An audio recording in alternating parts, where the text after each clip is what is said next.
அஸ்ஸலாமு அலைக்கும்.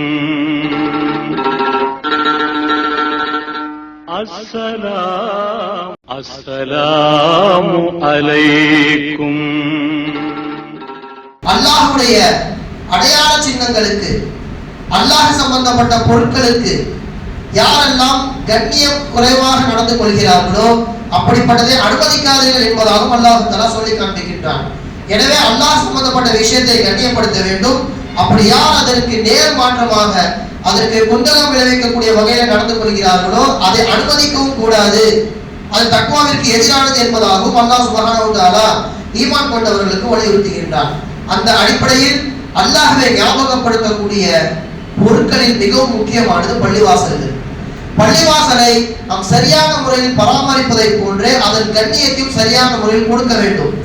நம் புறத்திலிருந்து எந்த விதமான அசம்பாவிதங்களும், நம்மின் புறத்திலிருந்து அதற்கு எந்த விதமான கண்ணிய குறைச்சலும் வராதவாறு ஒரு முஃமின், ஒரு முஸ்லிம் பள்ளிவாசலுக்கு வருகின்ற பொழுது முழுக்க முழுக்க கண்ணியத்தோடும், வகாரியத் என்று சொல்லப்படுகின்ற கண்ணியத்தோடும், ஆடை அலங்காரத்தில் இருந்து பேச்சு முதல் கொண்டு எல்லாம் வெளியில் இருப்பதை விட பள்ளிவாசலுக்கு வருகின்ற பொழுது முற்றிலும் மாற்றிக்கொள்ள வேண்டும். ஒரு பள்ளிவாசல் தக்வாவை ஒட்டி கொடுக்கக்கூடிய இடமாக இருக்கிறது.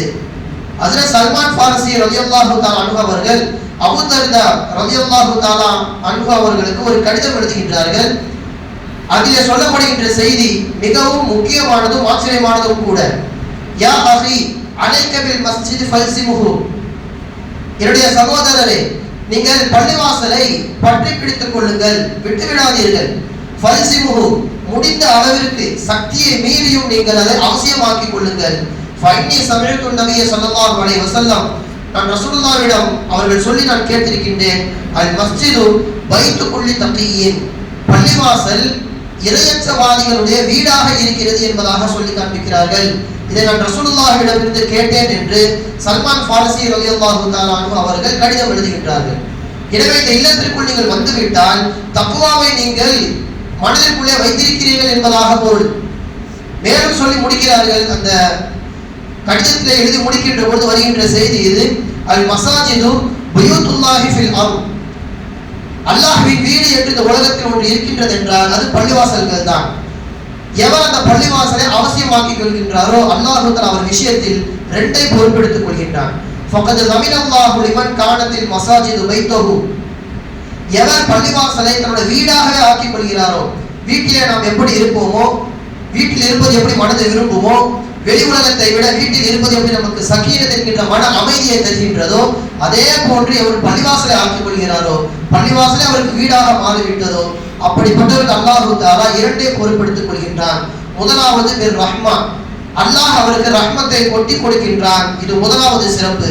வல் ஜவாஸி அல ஸிராத்தி, மறுமை நாளிலே நடுங்கிய கால்களோடு சிராத் முஸ்தகிம் பாலத்தை கடக்கின்ற பொழுது இவர் மட்டும் அல்லாஹ்வின் உதவியால் வெகு தொலைவிலே இருக்கின்ற அந்த பாலத்தை சுலபமாக கடந்து விடுவார்.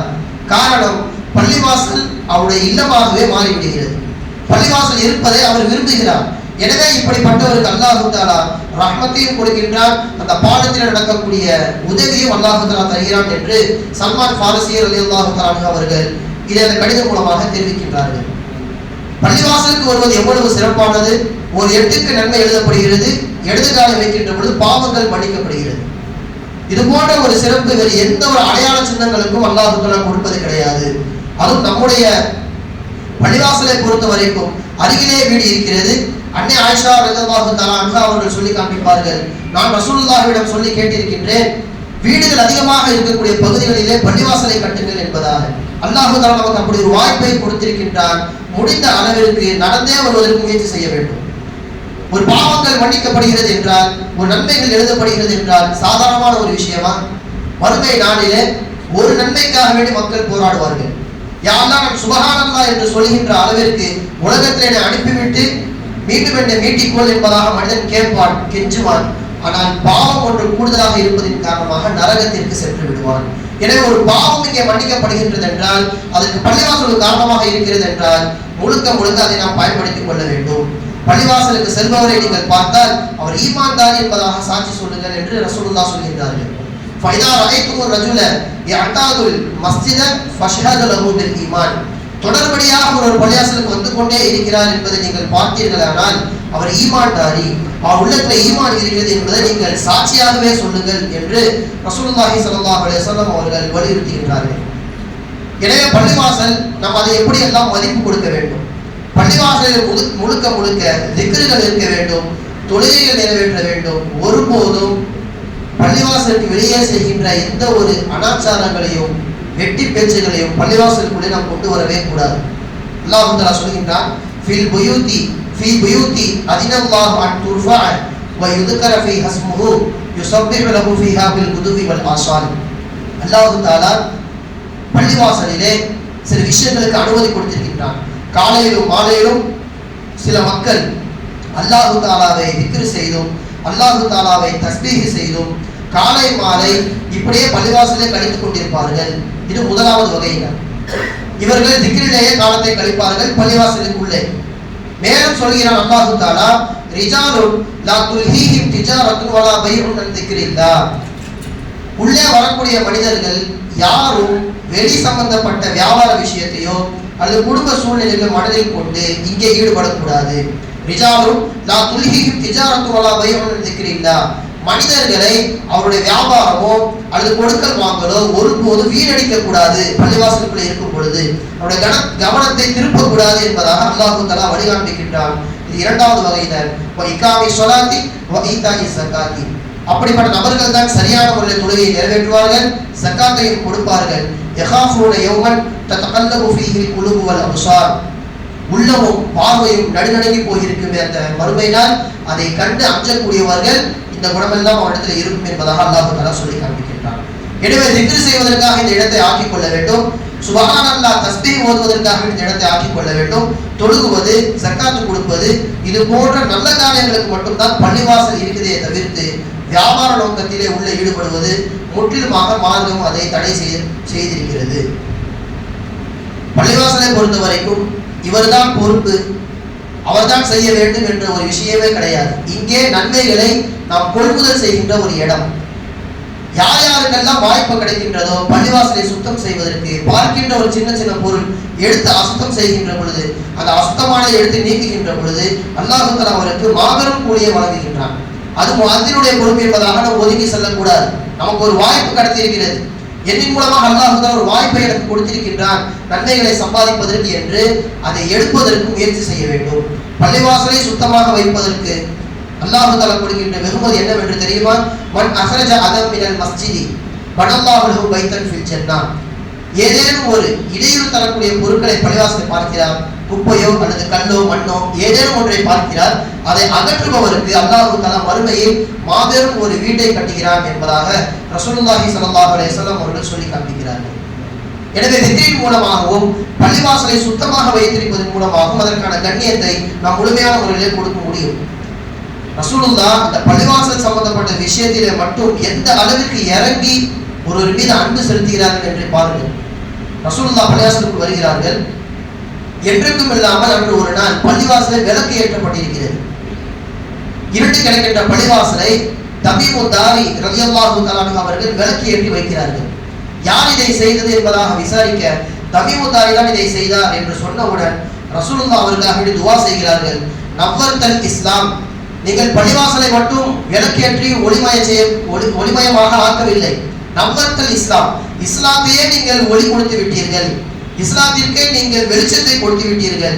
எனவே நவ்வரல்லாஹு அலைக ஃபித் துன்யா வல் ஆখিরা, அல்லாஹ்வின் இல்லத்தை நீங்கள் ஒளிபெற செய்தீர்களே, அல்லாஹ் தஆலா உங்களையும் இம்மையிலேயும் மறுமையிலேயும் ஒளிபெற செய்வானாக என்று சொல்லிவிட்டு சொன்னார்கள், அம்மா அறிந்து கொள்ளுங்கள், இன்னஹு லவ் கானத் லீ இப்னத்துன் லஸவ்வஜ்துகுமா, எனக்கு மட்டும் ஒரு பெண் பிள்ளை இருந்தது என்றால் தமீமு தாரி அவர்களே உங்களுக்கு நான் கட்டி கொடுத்திருப்பேன், உங்களுக்கு என்னுடைய பிள்ளையை நான் மனைவியாக ஆக்கியிருப்பேன் என்பதாக சொன்னார்கள் ரசூலுல்லாஹி ஸல்லல்லாஹு அலைஹி வஸல்லம் அவர்கள். அவங்க செஞ்ச பெரிய அமல் என்ன? பள்ளிவாசல் விளக்கை ஏற்றினார்கள். இருட்டு கிடக்கின்ற பள்ளிவாசலுக்கு ஒரு வெளிச்சத்தை கொடுத்தார்கள். ரசூலுல்லாஹ்விற்கு மருமனாக மாறுகின்ற அளவிற்கு ரசூலுல்லாஹ் அவருக்காக வேண்டி இறங்கி துஆ செய்தார்கள் என்பதை நாம் பார்க்கிறோம். அதற்கு பிறகு நௌஃபல் இப்னு ஹாரிஸ் என்கின்ற இன்னொரு சஹாபி, யா ரசூலுல்லாஹ், எனக்கு இவர் மாப்பிள்ளையாக வர வேண்டும் என்று ஆசைப்படுகின்றேன், என் பிள்ளையை நான் கட்டி கொடுக்கிறேன் என்று அவர் சம்மதியாக மாறிவிட்டார். எனவே சொல்ல வருவதன் நோக்கம் இதுதான், பள்ளிவாசலை முடிந்த அளவிற்கு தனிப்பட்ட நபராக சேர்ந்து அல்லது ஒவ்வொரு மனதிற்குள்ளே என்னென்ன ஆசைகள் எல்லாம் இருக்கின்றதோ அதை நாம் பள்ளிவாசல் துவாக்களாக கேட்கிறோம். செயல்களின் மூலமாக இது போன்ற காரியத்தில் ஈடுபடுகின்ற பொழுது அல்லாஹ் தஆலாவிற்கு பிடித்த நபராக நாம் மாறிவிடுகின்றோம். மறுபக்கத்திலே இடையூறு தரக்கூடிய விஷயங்கள் அதற்கு மனிதன் காரணமாக இருக்கின்ற பொழுதும் ஸல்லல்லாஹு அலைஹி வஸல்லம் அவர்கள் அதை கடுமையாக தடை செய்கிறார்கள். மட்டுமல்லாமல் அல்லாஹ் தஆலா குர்ஆனில் என்ன சொல்கிறான், வமன் அظلمு மிம்மன் மனஅ மசாஜித் அல்லாஹி அன் யுذكر ஃபீஹி இஸ்முஹு. அல்லாஹ்வின் பெயரை கூறப்படுகின்ற பள்ளிவாசலிலே தடை செய்கின்றாரே, இடையூறாக இருக்கின்றாரே, அவரை விட மோசடிக்காரர் யாரையும் இருக்க முடியுமா? அவர்தானே மிகப்பெரிய அநியாயக்காரர். அல்லாஹ்வை நினைவு கூறுவதற்காக வேண்டிதான் பள்ளிவாசலே கட்டப்படுகிறது. அந்த பள்ளிவாசலையும் வந்து பிறகு இடையூறாக இருக்கிறாரே, அவர்தான் மிகவும் மோசடிக்காரர். அந்த ஆயத்தின் இறுதியிலே சொல்கின்றான், லஹும் ஃபித் துன்யா ஹிஸ்யுன் வ லஹும் ஃபில் ஆখিরাতি அஸாபுன் அதீம். அப்படி இடையூறு செய்கின்ற நபருக்கு அல்லாஹ் தஆலா உலகத்திலே இழிவை சாட்டுவான், கண்ணியம் இழந்து வாழ்வார். மறுமையில் அல்லாஹ் தஆலா அவருக்கு மாபெரும் ஒரு அதாபை அல்லாஹ் தஆலா வைத்திருக்கிறான் என்று அல்லாஹ் சுப்ஹானஹு வ தஆலா சொல்லி காண்பிப்பான். எனவே நன்மைகளில் ஈடுபட வேண்டும் அல்லது தீமையில் ஈடுபடாமல் அமைதியாகவாது இருக்க வேண்டும். நம்மின் மூலமாக யாருக்கும் பள்ளிவாசலில் குறிப்பாக இடையூறு தந்துவிடவே கூடாது. மார்க்கத்திலே நிறைய விஷயங்கள் பள்ளிவாசலே மதிக்கத்தக்க மதிக்கத்தகாத விஷயங்களை ரசூலுல்லாஹி ஸல்லல்லாஹு அலைஹி வஸல்லம் அவர்கள் நிறைய நமக்கு சொல்லியிருக்கிறார்கள். எதுவெல்லாம் செய்தால் பள்ளிவாசலுக்கான கண்ணியம், எதுவெல்லாம் செய்யக்கூடாது என்பதை உறுதியாக ஸல்லல்லாஹு அலைஹி வஸல்லம் அவர்கள் நமக்கு வலியுறுத்தி காண்பிக்கிறார்கள். ஒருபோதும் பள்ளிவாசலில் வியாபாரம் செய்யக்கூடாது. நிறைய மக்களுக்கு இது புரிவதே கிடையாது. வியாபாரம் செய்வது தடுக்கப்பட்டிருக்கிறது. அதே மாதிரி தொலைந்து போன பொருட்களை யாரான் செய்யக்கூடாது. நிறைய பள்ளிவாசல்ல இமாம்கள் நிர்பந்திக்கப்படுகிறார்கள் அல்லது இமாம்கள் சிலர் அறிவிப்பும் செய்து விடுகிறார்கள். மார்க்கத்தில் இதற்கு அனுமதி இருக்கிறதா என்றால் கிடையாது. காணாமல் போன பொருளை தேடி அவர் வந்து கேட்கிறார், எடுத்து கொடுக்கலாம், பிரச்சனை கிடையாது. ஆனால் யாரான் மூலமாக இந்த பொருள் காணாமல் போய்விட்டது, அடையாளம் சொல்லி எடுத்துக் கொள்ளுங்கள் என்று யாரான் செய்வதை, பள்ளிவாசலுக்குள் செய்வதை மார்க்கம் தடை செய்கிறது. ஒரு நபர் அப்படிதான் தொழுது முடித்தவுடனே எழுந்து என்னுடைய சிறப்பு ஒட்டகம் ஒன்று காணாமல் போய்விட்டது, அதன் பக்கம் என்னை யாரேனும் அழைத்து செல்வீர்களா என்பதாக அந்த நபர் தொழுது முடித்தவுடனே எழுந்து சொல்கின்றார். அப்ப ரசூலா சொன்ன வார்த்தை இது, லா வஜத்த, கடைசி வரைக்கும் அது கிடைக்காமலே போகட்டும் என்பதாக ரசூலுல்லாஹ் துஆ செய்கிறார்கள். ஏனென்றால் பள்ளிவாசல் ஆரம்பத்திலே சொன்னதை போன்று அது திக்ரு துஆக்களுக்கான இடம் மட்டும்தான் இருக்கிறது. அந்த இடத்திலே நாம் உலக சம்பந்தப்பட்ட எதையும் அறிவிப்பு செய்யக்கூடாது. சொன்னார்கள், இன்னமா புனியத்தில் மசாஜிதும் லிமா புனியத் லஹு. பள்ளிவாசல் எதற்கு கட்டப்பட்டதோ அதற்காக மட்டும்தான். உங்கள் தேவைகளை சொல்வதற்கான இடம் பள்ளிவாசல் கிடையாது என்பதாக ரசூலுல்லாஹி ஸல்லல்லாஹு அலைஹி வஸல்லம் அவர்கள் அந்த நபருக்கு சொல்லி காண்பிப்பார்கள். மேலும் சொன்னார்கள், இதா ரஐதும் மை யபீஅ அவ் யப்தாஉ ஃபில் மஸ்ஜிதி.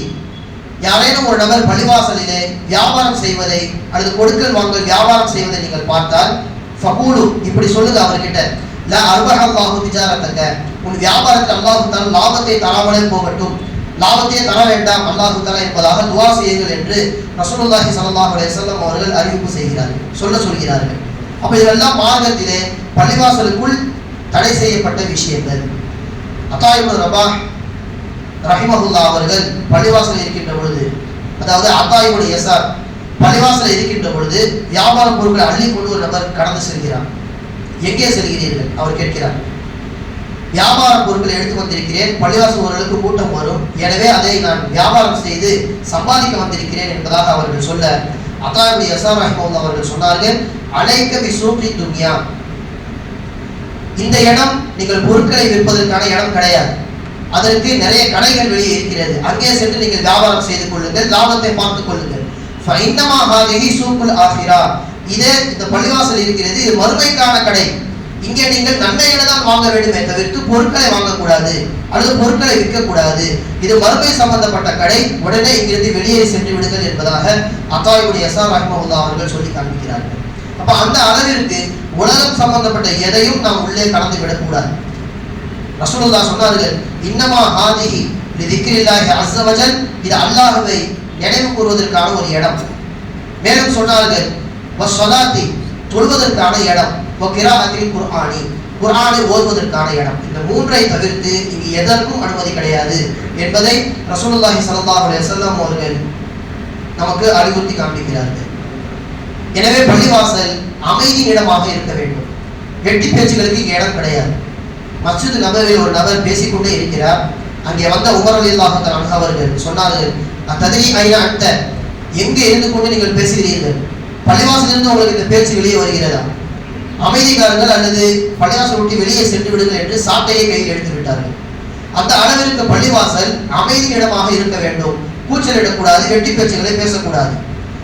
ஹலஃப் இப்னு அய்யூப் என்கின்ற ஒரு இறைநேசர் பள்ளிவாசலை திக்ர் செய்து கொண்டிருக்கிறார். அந்த சமயத்தில் அவருடைய அடிமைகள் ஒருவர் வருகிறார், ஒரு பணியாளர் வந்து ஏதேனும் ஒரு தேவையை முன்வைக்கிறார். உடனே எதையும் பேசாமல் பள்ளிவாசலுக்கு வெளியே சென்று விடுகிறார்கள். அவரை பின்தொடர்ந்து அந்த பணியாளரும் செய்கிறார். சென்றதற்கு பிறகுதான், இப்போது ஏதோ சொன்னாயே மீண்டும் சொல் என்பதாக அவர் கேட்கிறார். இந்த மாதிரி வீட்டில் ஒரு தேவை இருக்கிறது, அதை சொல்வதற்காக வேண்டி வீட்டார் அனுப்பினார்கள் இடத்திலே. உங்களிடத்தில் அனுப்பினார்கள், அதற்கான பதிலை சொல்லுங்கள் என்று சொன்னவுடன், இப்போது அதற்கான பதிலை சொல்கிறேன் என்று அவர்கள் பேச ஆரம்பிக்கிறார்கள்.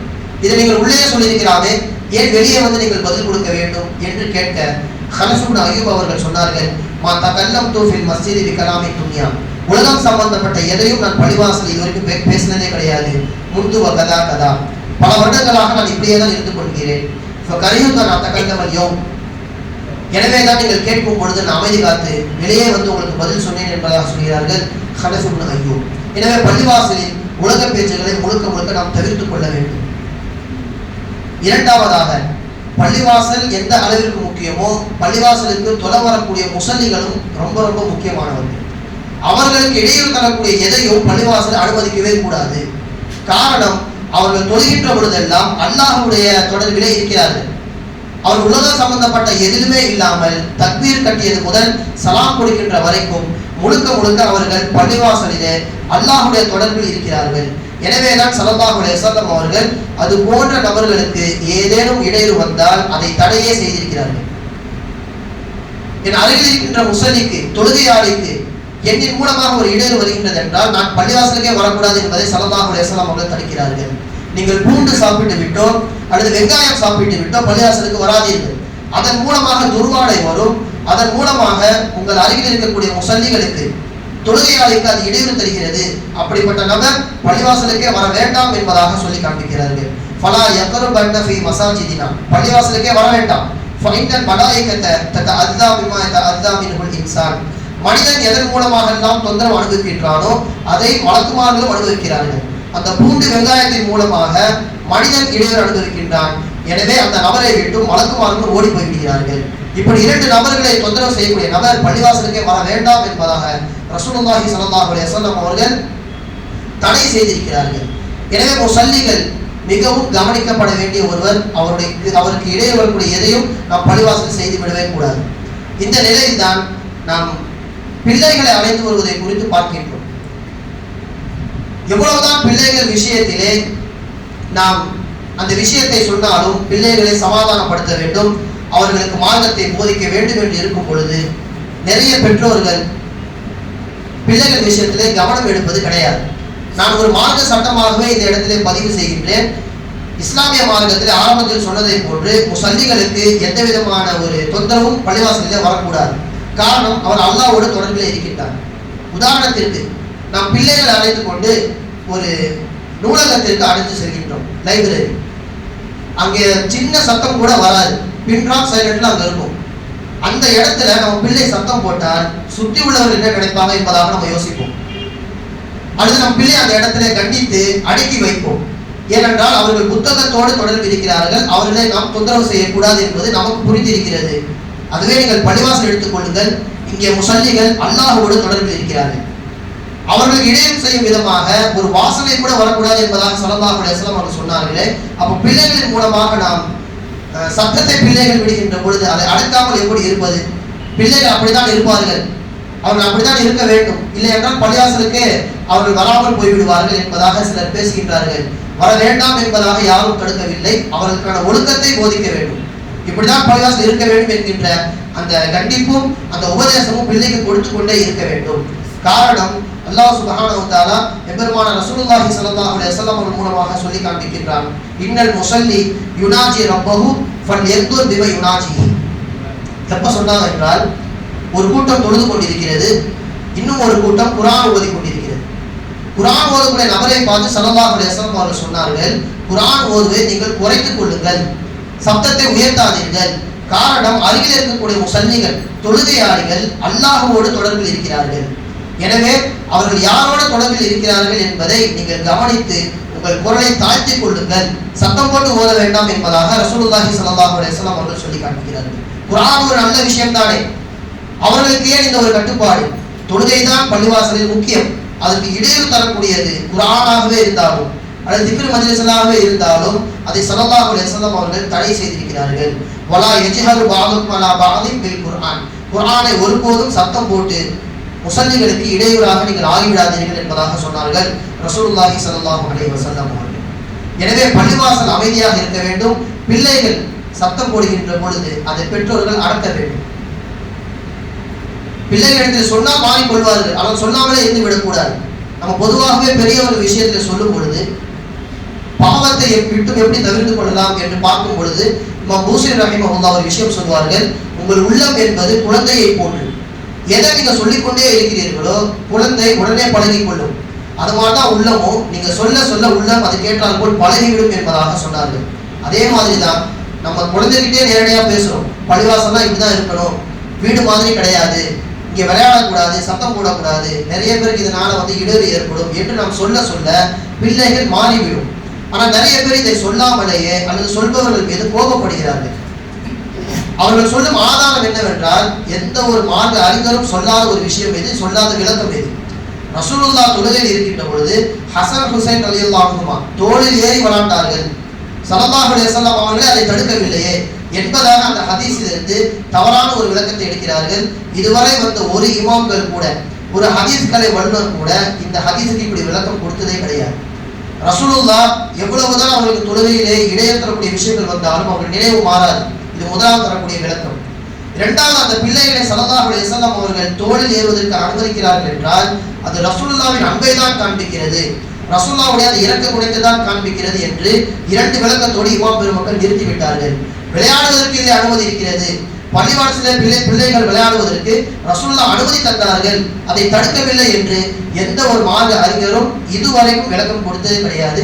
தவறான முறையிலே இந்த விளக்கத்தை புரிந்து கொண்டு சிலர் வாதிடுகிறார்கள். இது முற்றிலுமாக தவிர்க்கப்பட வேண்டிய ஒன்று. எனவே பிள்ளைகள் பள்ளிவாசலுக்கு வரலாம், அவர்கள் தொழுகலாம். ஒரு 7 வயசுக்கு கீழே இருக்கக்கூடிய பிள்ளைகளுக்கு முழுக்க முழுக்க உபதேசம் செய்து கொண்டே இருக்க வேண்டும். ஹஸ்ரத் அஹ்மத் ரஹிமஹுல்லாஹ் அவர்களிடத்திலே பிள்ளைகள் பள்ளிவாசலுக்கு வரலாமா என்பதை குறித்து கேட்கப்பட்டது. அப்ப சொன்னார்கள், இன்கானலா யாபுல் சுத்ரிஹி, சின்ன பையனாக அல்லது சின்ன குழந்தையாக இருப்பதன் மூலமாக எந்த விதமான தொந்தரவும் வரவில்லை என்றால் அழைத்துக் கொண்டு வரலாம். மட்டுமல்லாமல் ஒரு உபதேசம் செய்தால், அட்வைஸ் கொடுத்தால் அவன் ஏற்றுக்கொள்வான் என்று இருந்தால் அவன் பள்ளிவாசலுக்கு வரலாம். ஃபலா அரா பிஹா பஸன், அதை நான் தவறு என்று சொல்ல மாட்டேன். அதுவும் மறுபுறத்திலே வஇன்கான யாபுல் சுத்ரிஹி ஃபலா அரா அயூதா பிஹி இலல் மஸ்ஜிதி, அதுவே அவன் விளையாடுவதன் மூலமாக அல்லது சத்தம் போடுவதன் மூலமாக பள்ளிவாசலில் இருக்கக்கூடிய முஸல்லிகளுக்கு தொழுகையாளருக்கு இடையில் வரும் என்று இருந்தால் அவன் வராமல் இருப்பதே சிறந்தது என்பதாக ஹஸ்ரத் அஹ்மத் ரஹிமஹுல்லாஹ் அவர்கள் சொல்லி காண்பிக்கிறார்கள். நம்முடைய பள்ளி ஷாஃபி பள்ளியாக இருப்பதன் காரணமாக ஷாஃபி சட்டத்தையும் நான் சொல்லுகின்றேன். இமாம் ஷாஃபி ரஹிமஹுல்லாஹ் அவர்கள் சொல்லி காண்பிக்கிறார்கள், யஜூஸு இத்காலி ஷபீ அல்லதி லா யுமையிஸு வலா மஜானில் மஸ்ஜித், பிள்ளைகளையும் புத்தி சுவாதீனம் குறைந்த புத்தி மழுங்கிய அந்த பைத்திய நிலையில் இருக்கக்கூடியவர்களையும் பள்ளிவாசலுக்கு கொண்டு வருவதில் எந்த விதமான அனுமதி மறுக்கப்படுவது கிடையாது. தாராளமாக வரலாம். எப்போது அவர்கள் மூலமாக முஸல்லிகளுக்கு இடையூறு வரக்கூடாது, அல்லது அவர்கள் ஏதேனும் நஜீஸை வெளிப்படுத்தி விடுவார்களோ, பள்ளிவாசலை அசுத்தம் செய்து விடுவார்களோ என்று இல்லாமல் இருந்தால் பிரச்சனை கிடையாது. மட்டுமல்லாமல் தன்னுடைய ஔரத்துகளை மறைவிடங்களை பள்ளிவாசலிலே திறந்து காண்பித்து விடுவார்களோ என்று இருந்தால் கண்டிப்பாக அவர்களை அழைத்துக் கொண்டு வரக்கூடாது. கடைசியாக அவர்கள் சொன்ன வார்த்தை இது,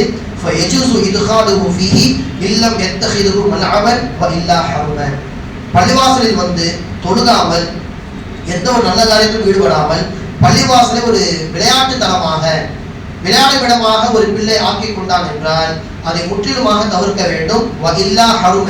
அதை பெற்றோர்கள் தடுக்கவில்லையானால் அது ஹராம் என்கிற நிலைக்கு போய்விடும் என்பதாக இமாம் ஷாஃபி ரஹிமஹுல்லாஹ் அவர்கள் சொல்லி காண்பிக்கிறார்கள். எனவே பிள்ளைகளை அழைத்து வருகின்ற பொழுது ஒழுக்கமாக போதியுங்கள்.